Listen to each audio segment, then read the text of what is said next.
आप सभी को गुड मॉर्निंग। आपके अपने YouTube channel competitive English centre में स्वागत है। हमें उम्मीद है कि आप सभी अच्छे होंगे। जैसा कि आपने थंबनेल देखा ही होगा कि daily dose of 30 minutes to improve English.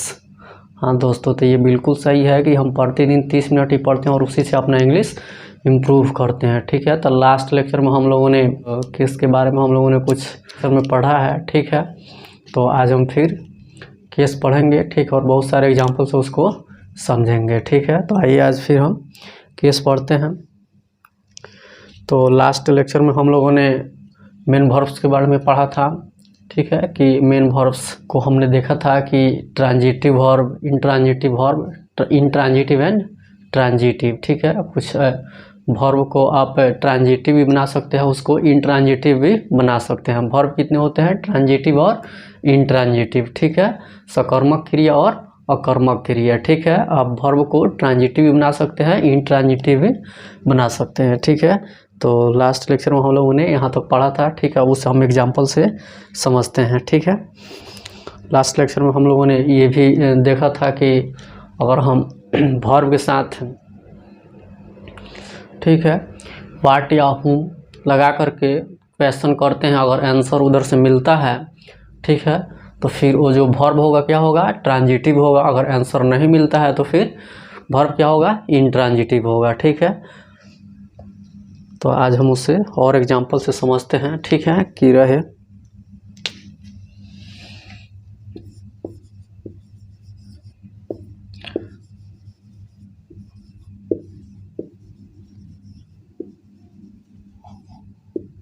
they are playing, she is eating,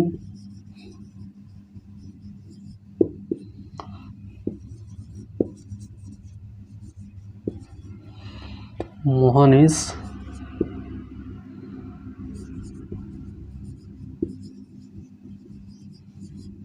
reading। ठीक है,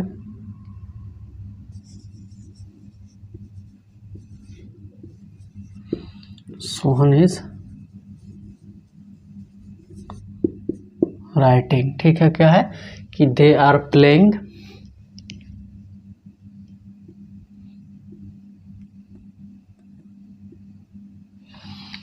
क्या है कि दे आर प्लेइंग।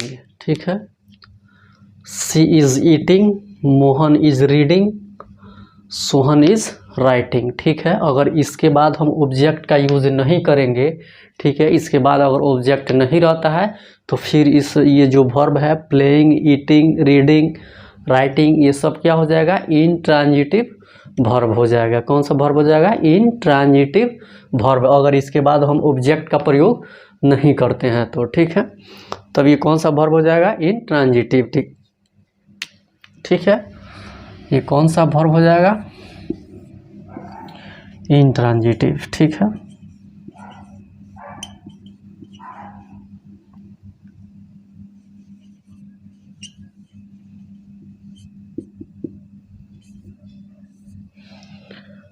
अच्छा, अगर इसके बाद अगर हम ऑब्जेक्ट का यूज नहीं करते हैं तो ये वर्ब क्या हो जाएगा? इंट्रांजिटिव। ठीक है, हम लोगों ने पढ़ा था कि वर्ब ट्रांजिटिव और इंट्रांजिटिव दोनों हो सकता है। ठीक है, वर्ब मुख्य रूप से दो ही होता है, एक इंट्रांजिटिव और दूसरा ट्रांजिटिव। ठीक है, उसमें हमने तीसरा एक और पढ़ा था कि इंट्रांजिटिव एंड ट्रांजिटिव। ठीक है, तो यही क्या है? इंट्रांजिटिव। अगर इसके बाद ये वर्ब जो है ट्रांजिटिव भी हो सकता है और इन ट्रांजिटिव भी। ठीक है, अगर इसके बाद हम ऑब्जेक्ट का यूज नहीं करते हैं तो ये इंट्रांजिटिव होगा। ठीक है, अगर इसके बाद हम ऑब्जेक्ट का यूज करते हैं तो फिर ये ट्रांजिटिव होगा। ठीक है, इसी को हमने पढ़ा था क्या?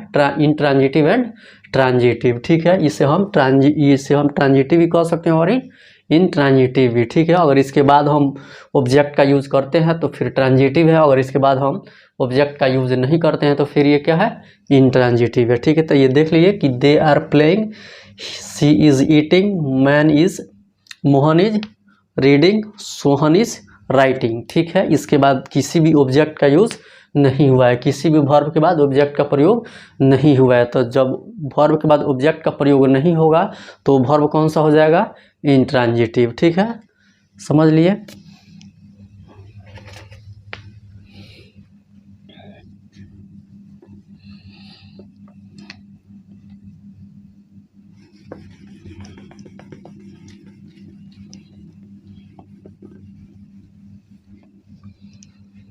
और इसके बाद हम ऑब्जेक्ट का यूज करते हैं दे आर प्लेइंग चेस, ठीक है। She is eating a mango, ठीक है। मोहन इज रीडिंग नोवेल, ठीक है। Sohan is writing a letter.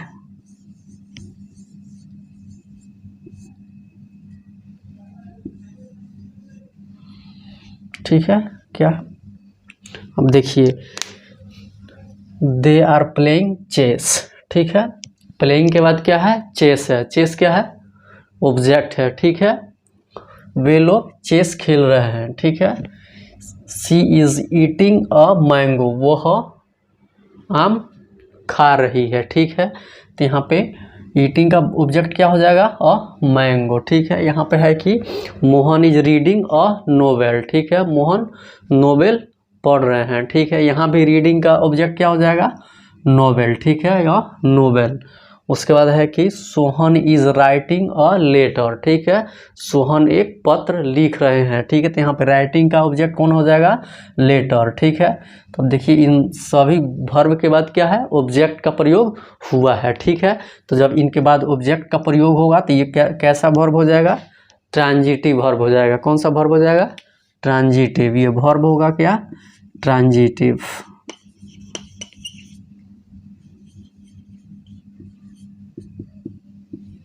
कौन सा वर्ब होगा? ट्रांजिटिव, ठीक है। लास्ट लेक्चर में हम लोगों ने पढ़ा था कि मेन वर्ब, ठीक है, मुख्य रूप से दो ही होते हैं, ठीक है। एक ट्रांजिटिव, एक इंट्रांजिटिव, ठीक है। उसमें तीसरा हमने एक और पढ़ा था कि इंट्रांजिटिव एंड ट्रांजिटिव, ठीक है। तो ट्रांजिटिव वर्ब कैसे पता चलेगा? अगर उस वर्ब के साथ हम वाट या हुम लगा करके प्रश्न करेंगे, अगर आंसर मिलता है तो कौन सा वर्ब हो जाएगा? ट्रांजिटिव, ठीक है। कहने का मतलब है कि अगर वर्ब के बाद ऑब्जेक्ट का प्रयोग हो तो कौन सा वर्ब होगा? ट्रांजिटिव, ठीक है। और एक और था कि अगर हुम या वाट लगा करके प्रश्न करने पर अगर कोई आंसर नहीं मिलता है तो कौन सा वर्ब हो जाएगा? इंट्रांजिटिव, ठीक है। कहने का अर्थ है कि अगर वर्ब के बाद किसी ऑब्जेक्ट का प्रयोग नहीं होता है, ठीक है, तो कौन सा वर्ब है? इंट्रांजिटिव, ठीक है। तो उसमें क्या आ गया? जैसे वाक आ गया, ठीक है। उसके बाद लाफ आ गया, ठीक है। स्लीप आ गया, ठीक है। ये सब क्या है? इंट्रांजिटिव वर्ब है, क्योंकि इनके बाद किसी भी ऑब्जेक्ट का प्रयोग नहीं होता है, ठीक है।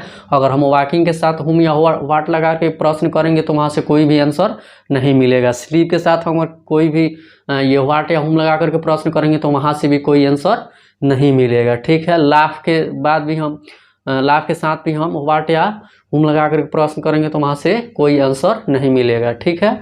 वाट लाफ क्या हंसता है? हुम लाफ किसको हंसता है? ठीक है, ठीक है।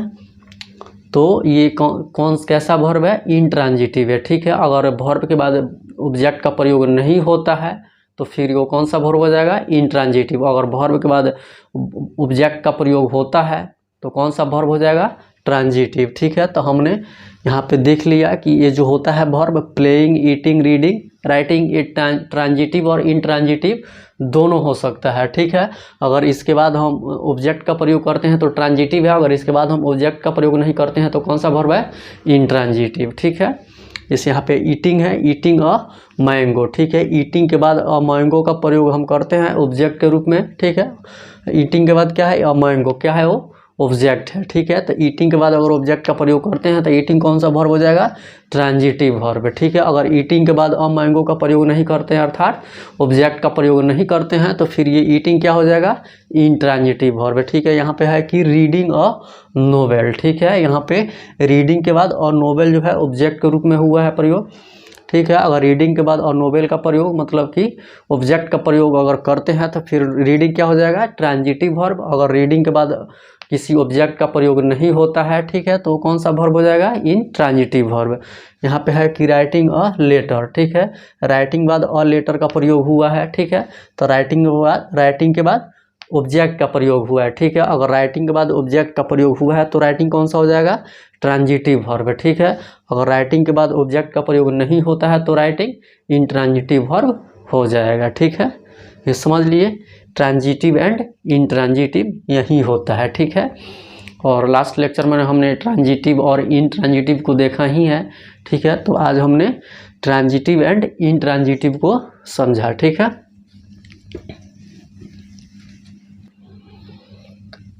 ठीक है, अब देखते हैं कि ट्रांजिटिव वर्ब कौन कौन होता है।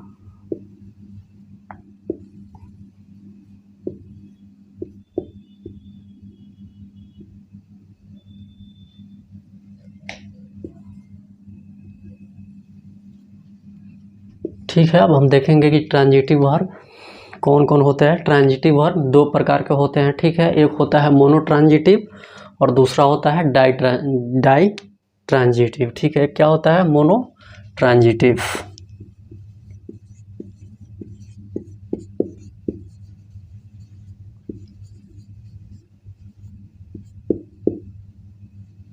क्या, मोनो ट्रांजिटिव। दूसरा क्या होता है, डाई ट्रांजिटिव।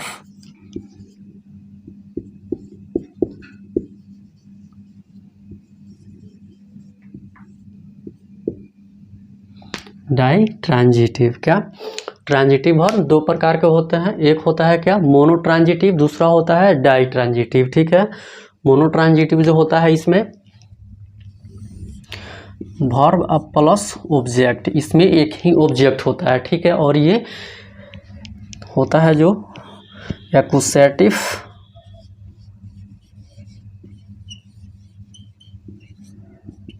केस में होता है, ठीक है। ये मोनो ट्रांजिटिव जो होता है किस में होता है, एक्यूसेटिव केस में होता है, ठीक है। इसमें क्या होता है, वर्ब प्लस ऑब्जेक्ट, ठीक है। ड्राई ट्रांजिटिव में होता है वर्ब प्लस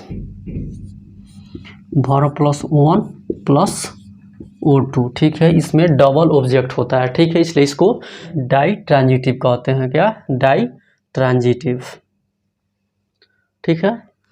डाई ट्रांजिटिव में, ठीक है, verb plus O1 plus O2, ठीक है। इसमें डबल ऑब्जेक्ट होता है, ठीक है।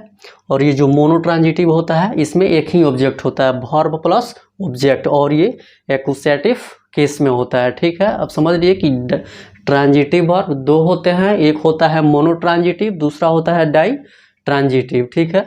मोनो ट्रांजिटिव में क्या होता है, वर्ब प्लस ऑब्जेक्ट होता है, इसमें एक ही ऑब्जेक्ट होता है, इसलिए इसको हम क्या कहते हैं, मोनो ट्रांजिटिव। और ये जो मोनो ट्रांजिटिव होता है किस में होता है, एक्यूसेटिव केस में होता है, ठीक है।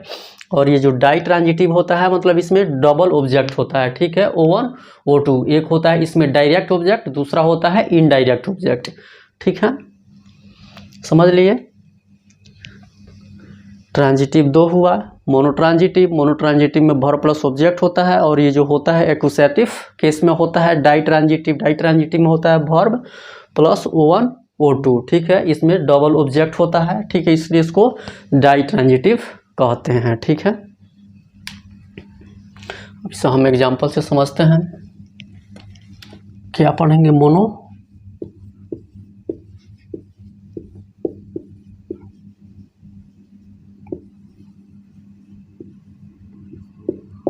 ट्रांजिटिव वर्ब, ठीक है। मोनो ट्रांजिटिव वर्ब, ठीक है। इसमें क्या होता है, वर्ब प्लस ऑब्जेक्ट, ठीक है। इसमें एक ही ऑब्जेक्ट होता है, ठीक है।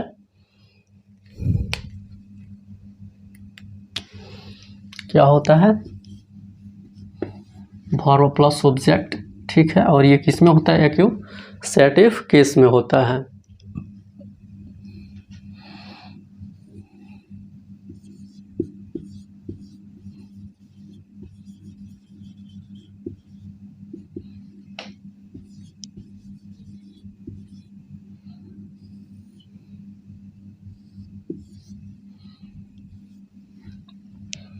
ठीक है, क्या है, mono transitive verb plus object होता है, और ये किस केस में होता है, एक्यूसेटिव केस में होता है, ठीक है। जिसे एग्जांपल समझते हैं।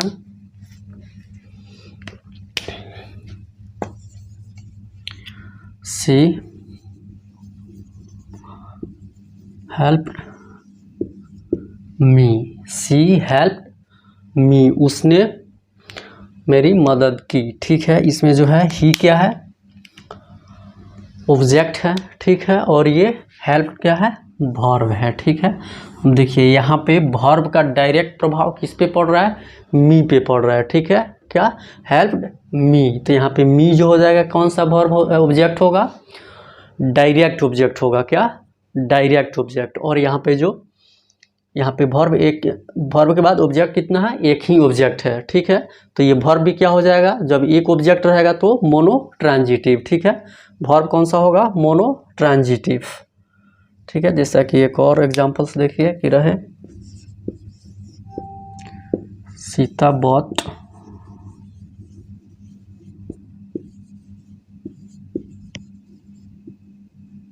और कार, सीता बॉट और कार। यहाँ पे जो कार है, ये कार है, ये क्या है, ऑब्जेक्ट है।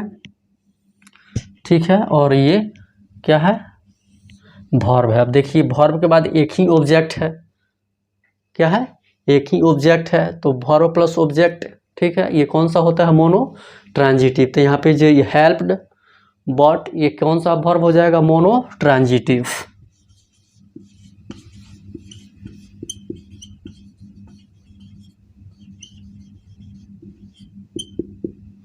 कौन सा वर्ब होगा, मोनो ट्रांजिटिव वर्ब। ठीक है, ये ऑब्जेक्ट कौन सा हो जाएगा, ये क्या हो जाएगा, ऑब्जेक्ट हो जाएगा। ठीक है,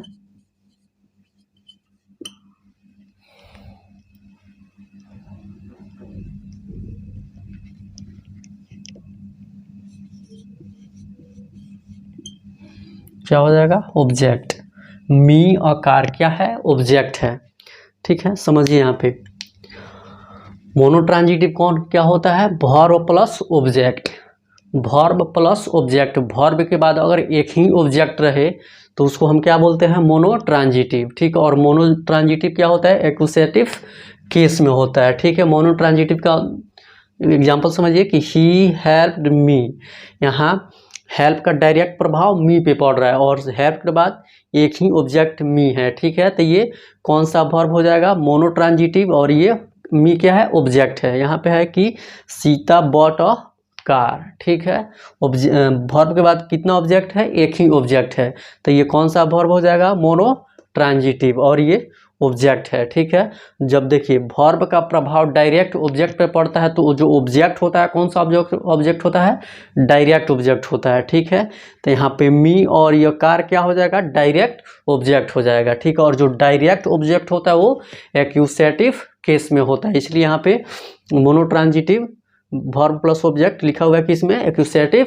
केस में। ठीक है, एक्यूसेटिव केस जो होता है डायरेक्ट ऑब्जेक्ट का केस होता है। ठीक है, तो जब वर्ब का प्रभाव, ठीक है, ऑब्जेक्ट पर डायरेक्ट पड़ता है, ठीक है, डायरेक्ट पड़ता है तो जो जिस ऑब्जेक्ट पर पड़ता है वो ऑब्जेक्ट कौन सा होता है, डायरेक्ट ऑब्जेक्ट। कौन सा, डायरेक्ट ऑब्जेक्ट। तो यहाँ पे जो मी है और कार है कौन सा हो जाएगा, डायरेक्ट ऑब्जेक्ट।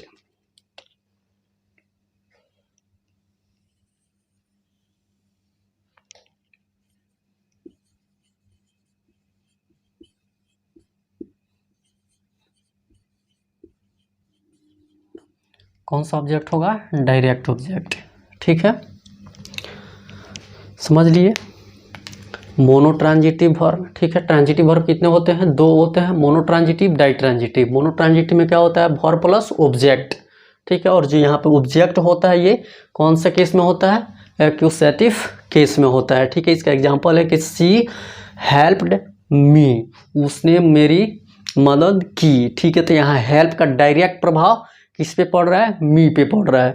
तो जब डायरेक्ट प्रभाव मी पे पड़ रहा है तो मी कौन सा हो जाएगा, डायरेक्ट ऑब्जेक्ट हो जाएगा। ठीक है, और ये हेल्प्ड कौन सा हो जाएगा, मोनो ट्रांजिटिव। क्यों, क्योंकि इसके बाद एक ही ऑब्जेक्ट का प्रयोग हुआ है, इसलिए ये क्या हो जाएगा, मोनो ट्रांजिटिव। ठीक है, उसके बाद क्या है कि सीता बॉट अ कार। ठीक है, यहाँ पे वर्ब क्या है, बॉट है, इसका डायरेक्ट प्रभाव किस पे पड़ रहा है, और कार पे पड़ रहा है, तो और कार भी क्या हो जाएगा, डायरेक्ट ऑब्जेक्ट हो जाएगा।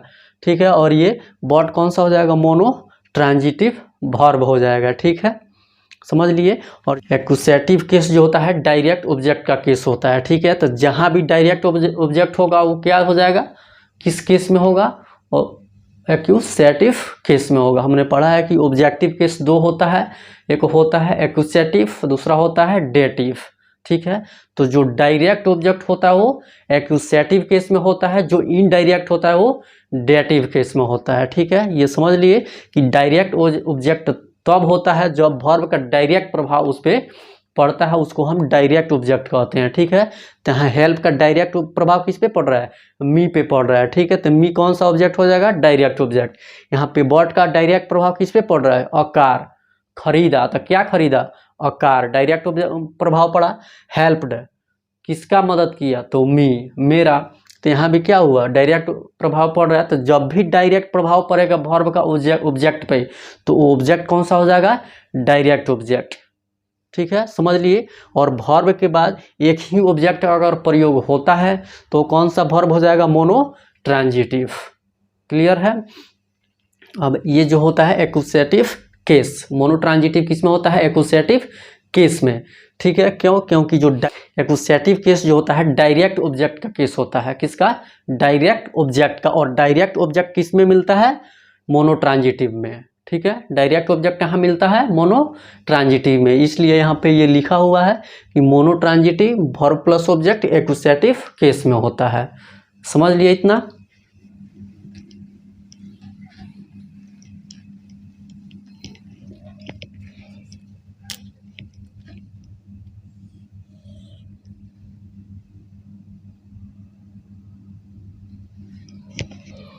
एक और एग्जाम्पल से इसको समझते हैं। He is eating a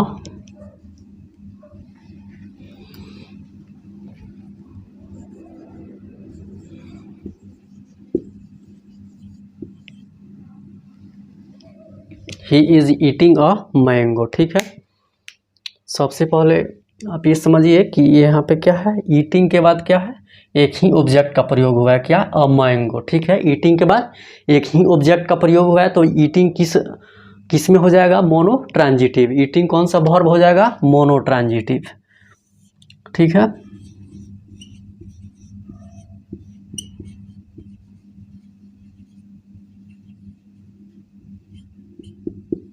mono transitive verb. ठीक है, ईटिंग के बाद अब मैंगो है, ईटिंग के बाद एक ही ऑब्जेक्ट का प्रयोग हुआ है, इसलिए यहाँ पे ईटिंग कौन सा वर्ब हो जाएगा, मोनो ट्रांजिटिव। ठीक है, यहाँ पे ए मैंगो क्या है, ऑब्जेक्ट है, क्या है, ऑब्जेक्ट है। ठीक है, किसी भी वर्ब के बाद अगर एक ही ऑब्जेक्ट का प्रयोग होता है तो कौन सा वर्ब हो जाता है, मोनो ट्रांजिटिव। ठीक है, अब देखिए यहाँ पे वर्ब का डायरेक्ट प्रभाव ऑब्जेक्ट पे पड़ रहा है। ठीक है, अगर वर्ब का डायरेक्ट प्रभाव ऑब्जेक्ट पे पड़ता है तो वह ऑब्जेक्ट डायरेक्ट ऑब्जेक्ट होता है। कौन सा ऑब्जेक्ट होता है, डायरेक्ट ऑब्जेक्ट। कब, जब वर्ब का डायरेक्ट प्रभाव किस पे पड़े, उस ऑब्जेक्ट पे पड़े, तो वह ऑब्जेक्ट कौन सा होता है, डायरेक्ट ऑब्जेक्ट। जैसे ईटिंग, खा रहा है, क्या, तो अ मैंगो, क्या खा रहा है, अ मैंगो। ठीक है, तो यहाँ पे ईटिंग का प्रभाव किस पे पड़ा, अ मैंगो पर, तो जो अ मैंगो है ये कौन सा है, डायरेक्ट ऑब्जेक्ट है। ठीक है,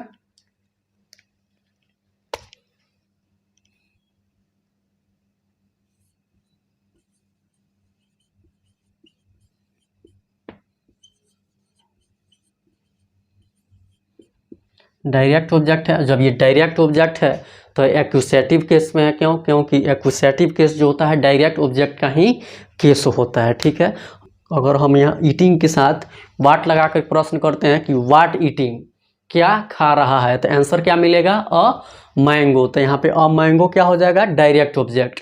ठीक है, तो यहाँ जब डायरेक्ट ऑब्जेक्ट होगा, ठीक है, तो वो किस केस में हो जाएगा, एक्यूसेटिव केस में। क्यों, क्योंकि जो होता है एक्यूसेटिव केस होता है डायरेक्ट ऑब्जेक्ट का ही केस होता है। ठीक है, और यहाँ पे ये किस केस में हो जाएगा, अ मैंगो, एक्यूसेटिव केस में।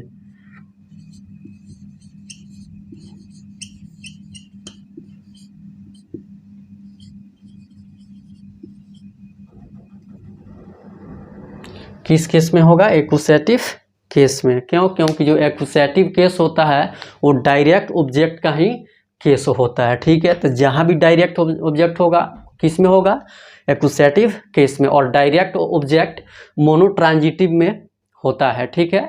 मोनोट्रांजिटिव होता ही है, मोनोट्रांजिटिव में डायरेक्ट ऑब्जेक्ट होता ही है, उसके अलावा कोई ऑब्जेक्ट नहीं होता है मोनोट्रांजिटिव में, इसलिए उसमें एक ही ऑब्जेक्ट होता है। और कौन सा ऑब्जेक्ट होता है, डायरेक्ट ऑब्जेक्ट।